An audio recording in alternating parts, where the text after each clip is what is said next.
ہاں وہ بھی انسان ہے، بتقاضۂ بشریت گناہ ان سے بھی ہو جائے گا، کبھی شیطان ان کو پھسلا دے گا۔ اور یہ جو شیطان ہے نا، یہ بڑا یار ہے، یہ ڈاکٹر کو ڈاکٹر کے روپ میں آ کے گمراہ کرتا ہے، مولوی کو مولوی کے روپ میں گمراہ کرتا ہے، مفتی کو مفتی کے روپ میں گمراہ کرتا ہے۔ میرے پیر و مرشد فرماتے ہیں یہ ایسا بیروپیہ ہے، ہر ایک کا روپ دھار لیتا ہے اور ہر بندے کو اس کے روپ کے اندر آ کے گمراہ کرتا ہے۔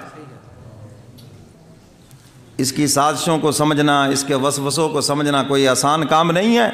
ہاں اس لیے تو اللہ والوں کی صحبت اٹھاؤ گے تو پھر تمہیں اس کے چکر سمجھ آئیں گے، ورنہ بڑے بڑے عبادت گزاروں کو اس نے جہنم کا ایندھن بنا دیا۔ شیطان کو دیکھو، دنیا کے چپے چپے پر جس نے عبادت کی ہے، لیکن عبادت کا غرور اور گمنڈ اسے لے کے بیٹھ گیا، اور وہ کہتا تھا کہ میں تو اعلیٰ ہوں، اور آدم ادنا ہے، یہ مٹی سے بنا ہے، پاؤں کے نیچے آتی ہے مٹی، میں آگ سے بنا ہوں، آگ اوپر کو چڑھتی ہے تو میں بڑا ہوں، میں اس چھوٹے کو سجدہ کیسے کروں؟ اگر وہ خدا کا عاشق ہوتا تو اللہ کے حکم کے اوپر مر مٹتا اور آدم کو سجدہ کر دیتا۔ تو میرے محترم سامعین، خالی عبادت سے بھی دل میں تکبر پیدا ہوتا ہے جب تک کہ کسی اللہ والے کا ساتھ نہ ہو، روحانی آپریشن نہ ہو ساتھ ساتھ، ورنہ شیطان بڑے بڑے عبادت گزاروں کو گھسیٹ کے جہنم میں لے گیا۔ جو اپنے آپ کو سمجھتے تھے کہ بس ہم تو جنتی ہیں، ہم سے بڑا تو کوئی اس دھرتی پہ عبادت گزار ہی کوئی نہیں، وہ بھی پھنس گئے اور اس کے چکروں میں آ گئے۔ یہ بڑے بڑے عجیب قسم کے جال پھینکتا ہے۔ حضرت پیران پیر شیخ عبد القادر جیلانی رحمۃ اللہ علیہ، اتنا بڑا اللہ کا ولی،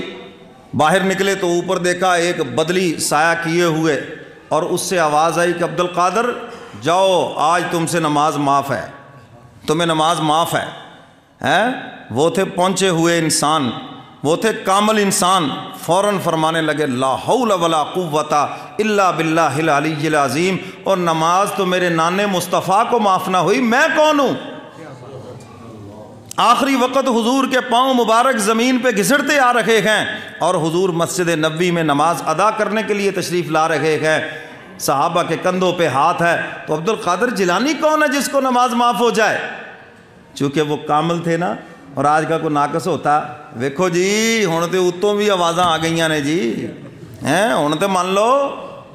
لیکن وہ کامل انسان تھے، لا حول پڑا۔ اب شیطان نے جاتے جاتے دوسرا فیر چلا دیا، دوسرا حملہ کیا۔ اس نے کہا عبد القادر،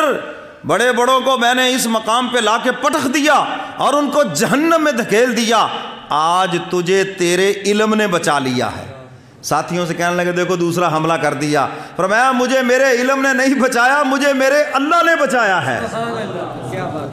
میرے مولا نے میرے اوپر رحم کیا ہے، الا من رحم ربی، جس پہ رب رحم کرتا ہے وہی بچتا ہے۔ بڑے بڑے علم والے بھی گئے جہنم کے اندر۔ تو میرے محترم سامعین، یہ ایسے حملہ کرتا ہے، جو جتنا بڑا عبادت گزار ہوتا ہے اسی کے روپ میں آ کے اس پہ حملہ کر کے اور اس کا بیڑا غرق کر کے رکھ دیتا ہے، اور اس کو پتہ بھی نہیں ہوتا، پتہ بھی نہیں چلتا۔ تو حق تعالیٰ فرماتے ہیں جو متقی ہے، پرہیزگار ہے، گناہوں سے بچنے کی کوشش کرتا ہے، فرمایا کہ ہم اس کے دل کے اندر ایک ایسا آئینہ دے دیتے ہیں، ایسی روشنی دے دیتے ہیں، اگر شیطان اس کو پھسلا دے، شیطان اس کو بہکا دے، شیطان اس سے گناہ کروا دے، جب اس سے گناہ ہوتا ہے فَإِذَا هُمْ مُبْصِرُونَ، فوراً اس کی آنکھ کھل جاتی ہے اور وہ کہتا ہے کہ یار مجھ سے غلط ہو گیا ہے۔ تم نے دیکھا نہیں کہ کبھی کبھی بیٹھے بیٹھے کہتے یار غلط کام کیا حاصل تھا، خام خواہ اس کی غیبت کی، خام خواہ غیبت سنی، یار کیا ضرورت تھی، خام خواہ جناب فلاں گناہ میں مبتلا، یار کیا ضرورت تھی۔ یہ ہے وہ آنکھ کا کھلنا، یہ ہے وہ راز کا کھلنا کہ حق تعالیٰ اپنے پیارے کو گناہ پہ قائم نہیں رہنے دیتے، گناہ ہو جاتا ہے بتقاضۂ بشریت، لیکن توبہ کی توفیق بھی فوراً عطا فرما دیتے ہیں۔ یہ ہے وہ اللہ کی طرف سے انعام متقین کے لیے، اور فرمایا جن کو ہم نے جنت دینی ہے یہ نشانی ان کی دنیا کے اندر ہم نے پیدا کر دی ہے کہ وہ گناہ کے اوپر قائم نہیں رہیں گے، گناہ ہو جائے گا ان سے، کیونکہ انسان جو ہوئے، ہاں وہ انسان ہی کیا جس سے غلطی نہ ہو، لیکن فرمایا کہ وہ ہمیشہ اس غلطی میں نہیں لگے رہیں گے، انہیں احساس ہو جائے گا فوراً، اور وہ توبہ کر کے اپنا دامن صاف کر لیں گے۔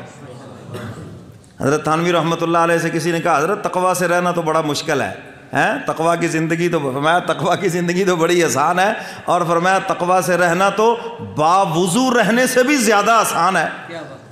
اگر کوئی بندہ 24 گھنٹے باوضو رہنا چاہتا ہے، وضو ٹوٹ جائے تو پھر دوبارہ وضو کرنا سردیوں کا موسم ہے ذرا مشکل بھی ہے، لیکن فرمایا تقویٰ سے رہنا تو اس سے بھی آسان ہے۔ ایک مرتبہ زندگی بھر کے گناہوں کی توبہ کر لو، اور اس کے بعد جب گناہ ہو، جہاں گناہ ہو، گناہ کر کے وہیں توبہ کر لو۔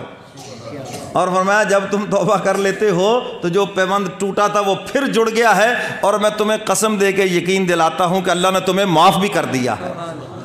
کیونکہ حضرت حاجی امداد اللہ مہاجر مکی رحمۃ اللہ علیہ فرمایا کرتے تھے توفیق توبہ یہ اس بات کی علامت ہے کہ خدا نے تمہیں معاف کر دیا ہے۔ اگر تمہیں معاف نہ کرنا ہوتا تمہیں توفیق توبہ ہی نہ دیتے۔ شیطان کو معاف نہیں کرنا، اس لیے آج تک اس کو توفیق توبہ ہی نہیں ہے، اور جنہیں معاف کرنا ہے انہیں توبہ کی توفیق عطا فرماتے ہیں اور پھر ان کو معاف بھی فرما دیتے ہیں۔ آپ نے اسکولوں میں دیکھا نا جی، وہ چھوٹے جب بچے ہوتے تھے، اب تو پتہ نہیں کیا ماحول ہے، تو کوئی غلطی ہو جائے تو استاد کہتے چلے کرنا نو ہاتھ لا کے معافی مانگ، چلے معافی مانگے، تو مطلب کیا ہوتا تھا؟ معاف کرنا اس کو ہے۔ یہ تو گارنٹی پہلے ہی ہے، اسی لیے تو معافی منگوائی جا رہی ہے، معافی مانگو ہم تمہیں معاف کر دیں گے۔ یہ سمجھانے کے لیے عرض کرتا ہوں اللہ نے توفیق توبہ عطا ہی اس کو کرنی ہے جس کو معاف کرنا ہے۔ بس جب تمہیں توفیق توبہ مل گئی تو حق تعالیٰ نے تم کو معاف کر دیا ہے۔ تو میرے محترم سامعین، ان آیات کے اندر حق تعالیٰ نے اسی بات کو بیان فرمایا کہ یہ ہمارے جو جنتی ہیں جن کو ہم نے جنت عطا کرنی ہے، تو یہ ان کی نشانی ہے، یہ ان کی نشانی ہے کہ وہ گناہ پہ قائم نہیں رہیں گے بلکہ توبہ کر کے پاک صاف ہو جائیں گے۔